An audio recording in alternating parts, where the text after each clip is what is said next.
जब किसी को एनेस्थेसिया देकर बेहोश किया जाता है, उस समय क्या उसकी चेतनता मर जाती है? अगर नहीं, तो क्या होता है उसके साथ? प्रश्न। सद्गुरु, मैं पेशे से एक एनेस्थेसियोलॉजिस्ट हूं। 200 साल हो चुके हैं, मगर हम लोग अब तक नहीं समझ पाए कि हम वास्तव में मरीजों को कैसे बेहोश करते हैं। इस बारे में बस सिद्धांत है। परेशानी की बात यह है कि कुछ मरीज सर्जरी की पूरी अवधि के दौरान पूरी तरह सचेत रहते हैं और हम इसकी वजह नहीं समझ पाते। चेतनता की 7 परतों के बारे में मैंने आपको बात करते हुए सुना। दवाओं से कितनी चेतनता खत्म की जा सकती है, और क्या योगाभ्यास करने वाले लोग इस पूरी प्रक्रिया के दौरान सचेत रहते हैं? सद्गुरु कहते हैं, चाहे आप किसी भी तरह का एनेस्थेटिक इस्तेमाल करें, आप चेतनता को जरा भी खत्म नहीं कर सकते। आप सिर्फ पीड़ा और याद करने की क्षमता को खत्म करते हैं।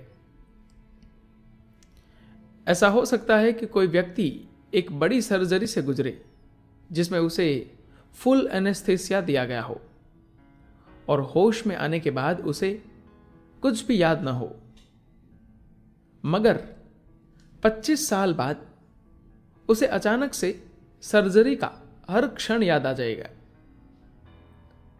मुझे पता नहीं कि ऐसे मामले हुए हैं या नहीं, लेकिन ऐसा होना संभव है, क्योंकि आप सिर्फ याद करने की प्रक्रिया को बाधित कर रहे हैं। आप चेतनता को कितनी भी मात्रा में दवा देकर खत्म नहीं कर सकते। एक बार ऐसा हुआ, शंकरन पिल्ले डेंटिस्ट के पास गए और बोले, मुझे एक दांत निकलवाना है, कितना खर्च आएगा? डेंटिस्ट ने कहा 5,000 रुपए लगेंगे। शंकरन पिल्ले ने कहा, नहीं नहीं, यह तो बहुत महंगा है। डेंटिस्ट ने कहा, मगर फीस तो यही है। फिर शंकरन पिल्ले ने पूछा, मुझे पता चला है कि सर्जरी का आधा खर्च एनेस्थेसिया के कारण है। मान लीजिए आप किसी तरह का एनेस्थेसिया इस्तेमाल न करें, तो इसमें कितना खर्च आएगा? डेंटिस्ट बोले, यह बहुत कष्टदायी होगा, लेकिन इसका खर्च सिर्फ 2,500 रुपए होगा। फिर शंकरन पिल्ले बोले, मान लीजिए दांत आप खुद नहीं निकालते, बल्कि अपने एक ट्रेनी डेंटिस्ट को ऐसा करने देते हैं, तो इसमें कितना खर्च आएगा? डेंटिस्ट बोला, आपको फिर वही प्रोफेशनलिज्म और विशेषज्ञता नहीं मिल पाएगी, लेकिन खर्च सिर्फ 1,000 रुपए रह जाएगा। फिर शंकरन पिल्ले ने पूछा, मान लीजिए आपका कोई छात्र जो प्रशिक्षण ले रहा डेंटिस्ट हो, दांत उखाड़े और दूसरे 10 विद्यार्थी उसे ऐसा करते हुए देखे। मतलब अगर आप इसे डेमो की तरह इस्तेमाल करें, फिर? डेंटिस्ट बोला, इसमें काफी कष्ट होगा और 10 लोग आपके मुंह के अंदर झांक रहे होंगे, तो इससे काफी शर्मिंदगी हो सकती है, लेकिन इसके लिए मुझे आपको 2,000 रुपए देने होंगे। शंकरन पिल्ले बोला, अरे ये असल बात की ना आपने, मैं अपनी सास के लिए कल का अपॉइंटमेंट लेना चाहता हूं। एनेस्थेसिया एक वरदान है जो आपके शरीर की पीड़ा और याददाश्त को खत्म करता है,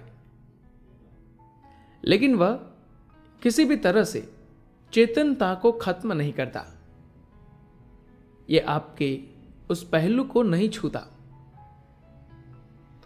चाहे अधिक एनेस्थेसिया की वजह से किसी की मृत्यु भी हो जाए, मुझे आशा है कि ऐसी घटनाएं अधिक नहीं होती होगी, उस समय भी आप उस व्यक्ति की चेतनता को नहीं छू पाते।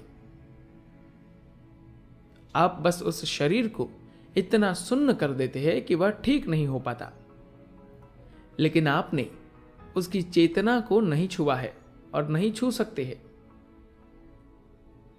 इसी वजह से आध्यात्मिक प्रक्रिया इतनी महत्वपूर्ण हो जाती है, क्योंकि आप एक ऐसे आयाम को छूते हैं जिसे कोई और नहीं छू सकता।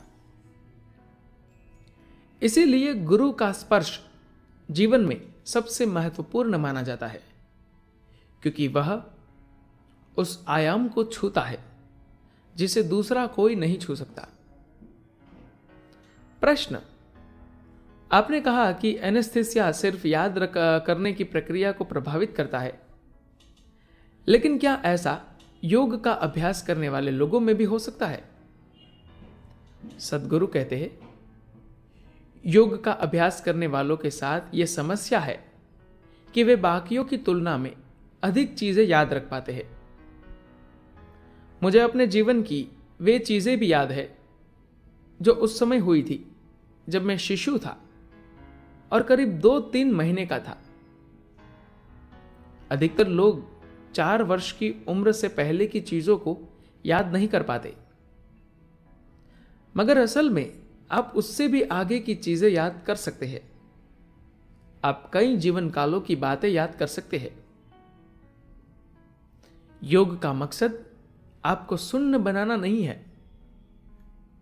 योग का मकसद आपको इस तरह तेजस्वी बनाना है कि आप अभी जीवंतता को जिस रूप में जानते हैं उससे कहीं अधिक जीवंत हो। सुन्न करना या हकीकत से छिपना कभी योग का मकसद नहीं रहा है। उसका मकसद हकीकत का सामना करना और एक ज्यादा बड़ी हकीकत को जानना है, जो उन सभी छोटी चीजों को गायब कर देती है जिन्हें आप असली समझते हैं और जो आपको परेशान करती है। वे सारी छोटी चीजें गायब हो जाएगी, इसलिए नहीं क्योंकि वे खत्म हो गई है, लेकिन सिर्फ इसलिए क्योंकि वे महत्वहीन हो गई है। योग में पीड़ा को सुन्न नहीं किया जाता। योग का तरीका यह है कि अगर आपको एक छोटी सी समस्या है तो हम चाहते हैं कि आप उससे कहीं अधिक बड़ी समस्या को समझें। अगर आप उस बड़ी समस्या का सामना करेंगे तो आपकी सभी छोटी समस्याएं तुच्छ हो जाएगी और आपके भीतर हमेशा सिर्फ एक समस्या सुलगती रहेगी। वह इतनी तीव्रता के साथ सुलगती रहती है कि आप उसका हल खोजे बिना नहीं रह सकती और उसका हल आपके विसर्जन में होता है। तो एनेस्थीसिया योग का उलट है, क्योंकि वह जो मौजूद है उसे सुन्न करने की कोशिश करता है। योग में हम सुन्न बनाने की कोशिश नहीं करते।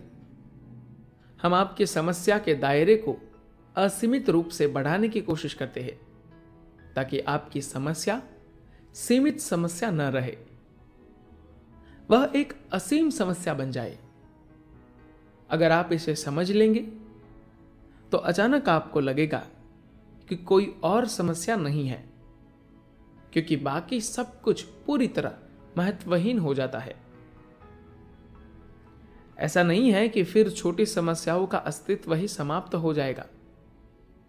बस बड़ी समस्या की ओर ध्यान देने से वे महत्वहीन हो जाएगी। प्रश्न, चेतनता की वे 7 परतें कौन सी है जिनका आपने जिक्र किया था?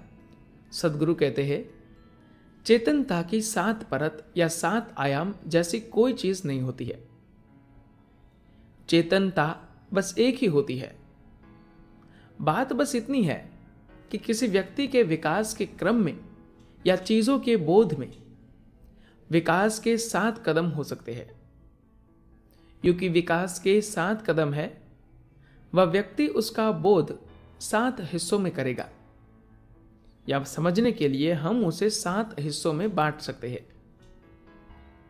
यह कुछ ऐसा ही है जैसे भारत में अगर हम वेलिंगरी हिल्स की बात करें तो उसे 7 हिल्स कहा जाता है।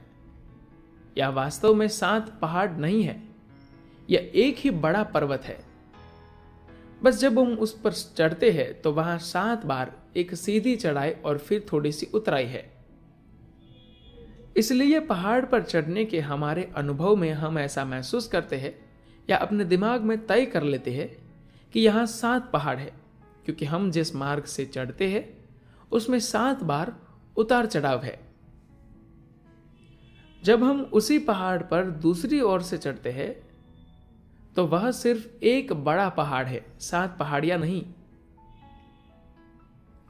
चेतनता सिर्फ एक है, लेकिन सिर्फ तब जब इंसान कोई खास मार्ग अपनाता है। तो आपको लग सकता है कि इसमें 7 कदम है, मगर यदि आप खुद को मेरे सामने समर्पित कर दे तो मैं यह पक्का कर सकता हूं कि इसमें सिर्फ एक ही कदम हो, 7 नहीं। ये इस पर निर्भर करता है कि आप पहाड़ पर किस ओर से चढ़ते हैं। उसी के अनुसार व्यक्ति का अनुभव बदलता है। धन्यवाद।